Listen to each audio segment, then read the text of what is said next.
Hello everyone, আমি কিন্তু আবার চলে এসেছি নতুন একটা ব্লগ তোমাদের সাথে শেয়ার করতে। সো তোমরা কেমন আছো? আশা করছি ভালো আছো। দিনটা ছিল সানডে আর আজকে কিন্তু সকালে ছেলের ছিল না স্কুল, তা একটু রিল্যাক্সে বসে অনেকদিন পরে কিন্তু চা খাচ্ছিলাম। আসলে এই সময়টা কিন্তু খুবই কমই পাওয়া যায়, কারণ আমরা সকালবেলা দুজনেই কিন্তু বেরিয়ে যাই ছেলেকে নিয়ে। তাই কিন্তু গোটা সপ্তাহে এইভাবে একটু বসে থাকা চা খাওয়ার সময়টা শুধু রবিবারেই পাই আমরা। সকালে ঘুম থেকে উঠে বাকি কাজ করে আর নিজের জামা কাপড় চেঞ্জ করে বরকে চা দিয়ে নিজেও একটু চা খেয়ে তারপরে কিন্তু লেগে গেছিলাম আজকে ঘর পরিষ্কার করার কাজে, কারণ আজকে ছিল ছুটি আর আজকে বাড়িতে থাকবো আর আমি ভেবেছি একটু ঘরটা পরিষ্কার করব। আমার কথা শুনে তোমরা বুঝতেই পারছো এখনো কিন্তু আমি সেইভাবে সুস্থ হয়ে উঠতে পারিনি, এখনো কিন্তু শরীরটা খুবই খারাপ। কিন্তু যেহেতু আজকে বাড়িতে আছে সেহেতু আমি ভেবেছি যে আজকে ঘরটা পরিষ্কার করবো, আর চাদরটাও অনেকদিন ধরে চেঞ্জ করা হয় না, তাই ভেবেছি কিন্তু আজকে চাদর টাদর চেঞ্জ করে এগুলো সব ধুয়ে দেবো। আসলে কি বলতো, জীবনে এখন দিন যত যাচ্ছে তত কিন্তু সময়ের অভাব হয়ে যাচ্ছে। যেই ঘরটা আমি রোজ গোছাতাম আর রোজ সবকিছু পরিষ্কার করতাম, আজকে কিন্তু সপ্তাহে একটা দিন বেছে নিতে হয় সেই কাজটা করার জন্য। যদিও বা আমি পরিষ্কারই রাখি সবকিছু,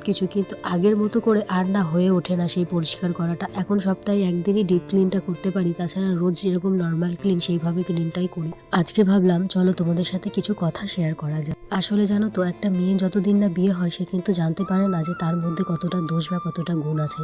যদি একটা মেয়ের বিয়ে হয় তারপরে সে বুঝতে পারে যে সত্যি তার মধ্যে কতটা দোষ। সংসার করতে এসে শিখেছি অন্যায় না করেও আমি অন্যায় করেছি, দোষ না করেও আমি দোষী। সত্যি কথা বললে আমি বেয়াদব, আর উচিত কথা বললে আমি অসভ্য। পরের বাড়ি থেকে নিয়ে আসা যে মেয়েটার জন্য তারা নিজেদের তরকারির স্বাদটাও বদলাতে চায় না, তারাই আবার আশা করে 20 থেকে 25 বছর বয়সে যে মেয়েটা একটা নতুন বাড়িতে এসে তাদের মতো করে মানিয়ে নিবে, তাদের কথা মতো চলবে, তার নিজের ইচ্ছা নিজের সবকিছু জনাঞ্জলি দিয়ে তার নিজের বাবা মার জায়গাটাও তাদের দিয়ে দিবে। কি অদ্ভুত নিয়ম, তাই না? আসলে সংসারে যার স্বামীর যেরকম কামাই সেরকম ভাবে কিন্তু তাকে সম্মান দেওয়া হয় সংসারে। এটাতে গল্প করতে করতে দেখো আমার কিন্তু অনেকটা কাজই হয়ে গেল। আমি কিন্তু আজকে ঘরের শোকেস টোকেস সবকিছুই মুছলাম। এদিকে বর্মশাই দেখো চানাচুর নিয়ে এসেছে, সে বলে মুড়ি। আসলে বাড়িতে সেইভাবে থাকা হয় না আর অনেকদিন ভাবে এইভাবে মুড়ি মাখিয়েও খাওয়া হয় না। যেহেতু সবার সর্দি আর জ্বর সেহেতু আমি কিন্তু একটু বেশি করে পেঁয়াজ লঙ্কা দিয়ে মুড়ি মাখিয়ে নিলাম, সবাই একসাথে বসে খাবো জন্য। এই সানডেটার অপেক্ষা করি গোটা সপ্তাহটা, যে সানডেটা আসলে একটু রিল্যাক্স ভাবে থাকবো আর একটু রিল্যাক্স ভাবে বসে গল্প করবো আর একটু চা খাবো। ছেলেও কিন্তু আমাদের সাথে যোগ দিয়ে দিয়েছে, যদিও বা কিন্তু মুড়ি সেরকম ভালোবাসে না, কিন্তু আজকে যেহেতু মাখিয়েছি ও কিন্তু খাচ্ছে আর বলছে মা আমাকে একটু চা দাও, তাই আজকে একটু ওকেও চা দিয়ে দিলাম। সকালে কিন্তু একবার চা খাওয়া হয়েছে, যেহেতু পরে মুড়ি মাখিয়েছি এই জন্য আর একবার চা করেছিলাম, আর 3টা ডিম সিদ্ধ করেছিলাম 3 জনে। ওর তো খেয়ে নিল, আমিও খেয়ে নিয়েছিলাম, আর ছেলের ডিমটা নিয়ে এদিক ওদিক দৌড়াদৌড়ি করতে হচ্ছিল, কারণ ও একদমই কিন্তু ডিম সিদ্ধ খেতে চায় না। আর আমি চেষ্টা করি যদি একটু খাই খুব ভালো হয়, কারণ অসুখ থেকে ওঠার পরে কিন্তু শরীরটা ওর অনেকটাই খারাপ হয়ে গেছে। মুড়ি খাওয়ার আগে বিছানাটা পরিষ্কার করেছিলাম আর মুড়ি খাওয়া দাওয়া হয়ে গেল। তারপরে বর আর ছেলে তো বাইরে চলে গেল, আমি তো ছেলেকে ডিম সিদ্ধটা খাইয়ে দিয়ে আসলাম। তারপরে এসে আবার ঘরের কাজে কিন্তু লেগে পড়েছে। রান্নার ওই দিকটা কিন্তু তেমন আজকে কাজ নেই। আজকে বাবা মাংস নিয়ে আসবে বলেছে, বাবা মাংস নিয়ে আসলে আমি সেগুলো ধুয়ে কাটা বাছা করে মাকে মশলা করে দিলেই মা কিন্তু রান্না করে নেয়। যেহেতু আজকে বর বাড়িতে ছিল, তার শরীর ভালো না, সেহেতু বলেছিলাম যে একটু আমাকে ক্যামেরা ধরে দাও। তো আমি কাজ করছিলাম, বরের সাথে গল্প করছিলাম, সে কিন্তু আমাকে একটু কাজে হেল্পও করে দিচ্ছিল। দেখো আমাকে ক্যামেরাটাও ধরে দিচ্ছে। আমার এই ভিডিও করা নিয়ে কিন্তু আমার বরের কোনো অসুবিধা না থাকলেও এরকম কত কিছু কিছু লোক আছে আমাদের ফ্যামিলিতে যাদের কিন্তু অনেকই অসুবিধা। সেই জন্য আমার বর বলেছে যে তুমি তোমার মতো কাজ করো, আর যারা তোমাকে অপছন্দ করে তাদেরকে ব্লক করে দিয়ে তুমি তোমার মতো কাজটা করো। যেখানে আমার বরই আমাকে সাপোর্ট করে সেখানে কে কি বললো সেটা দেখে আমার লাভ নেই। আর এদিকে বাবা বাজার নিয়ে চলে এসেছিল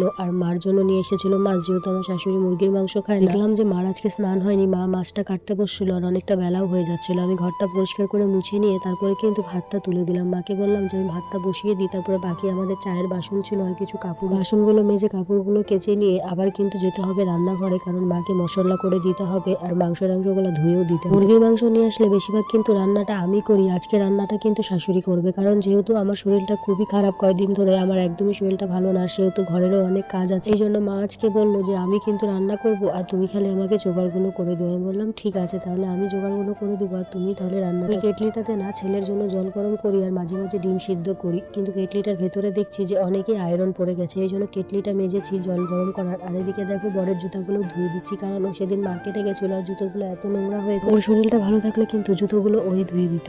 আর আমি এইদিকে দেখো বার করে রান্না করে আসছে, দেখছি ভাত উতলাও কিনা, আর ওইদিকে কাপড়ও ধুচ্ছি। তো ওইদিকে ভাত উতলে গেছে আর এদিকে কাপড় ধোয়া আমার কমপ্লিট হয়ে গেছে, আর আমি কিন্তু এইদিকে কাপড়টাও মেলে দিলাম। তারপরে ঘরে গিয়ে দেখি বরমশাই কিন্তু শুয়ে আছে, দেখছি তারও খুব জ্বর চলে এসছে, তাই জন্য তাকে একটা ওষুধ দিচ্ছিলাম। আমি কিন্তু সকালে জ্বরের ওষুধটা খেয়েছি জন্যই এত কাজ করতে পারলাম, তাছাড়া কিন্তু আমারও শরীরটা খুবই খারাপ লাগছে। সত্যি রবিবার করে সবকিছুর ছুটি হলেও মেয়েদের কোনো ছুটি নেই। মেয়েদের ছুটির দিন বলে কোনো কিছুই হয় না, মেয়েদের কিন্তু 20 ঘন্টায় কাজ করে যেতে হয়। রবিবারের দিনটা যদি একটু ছুটি পেতাম তাহলে মনে হয় সত্যি অনেক ভালো লাগতো। এদিকে দেখো শাশুড়ি কিন্তু লাউ দিয়ে মাছটা করেছিল শ্বশুর একটা লাউ। ছেলে যেহেতু সকাল থেকে ভাত খায়নি, এই জন্য আমি ছেলেকে আগে ভাত খাইয়ে নিলাম। তারপরে কিন্তু ঘরটাকে পরিষ্কার যে করেছিলাম তোমাদের সাথে সেভাবে দেখানো হয়নি। ছেলে আর ছেলের বাবার স্নান হয়ে গেছে, আমার কিন্তু এখনো স্নান হয়নি। ঘরটাকে পরিষ্কার করে আজকে কিন্তু ঘরটা অনেকই ফ্রেশ লাগছিল দেখতে, আর এরকম ফ্রেশ ভাব না লাগলে আমার কিন্তু ভালো লাগে। এদিকে স্নান করে আমাদের দুজনের খাবার নিয়েও ঘরে চলে আসলাম, দুজন মিলে একসাথে কিন্তু খাওয়া দাওয়া করে নিলাম। তারপরে সেই দিন শিবরাত্রির দিনে খেজুরের প্যাকেটটা এনেছিলাম, বাট আমার কিন্তু মনে ছিল না, আজকে বের করলাম।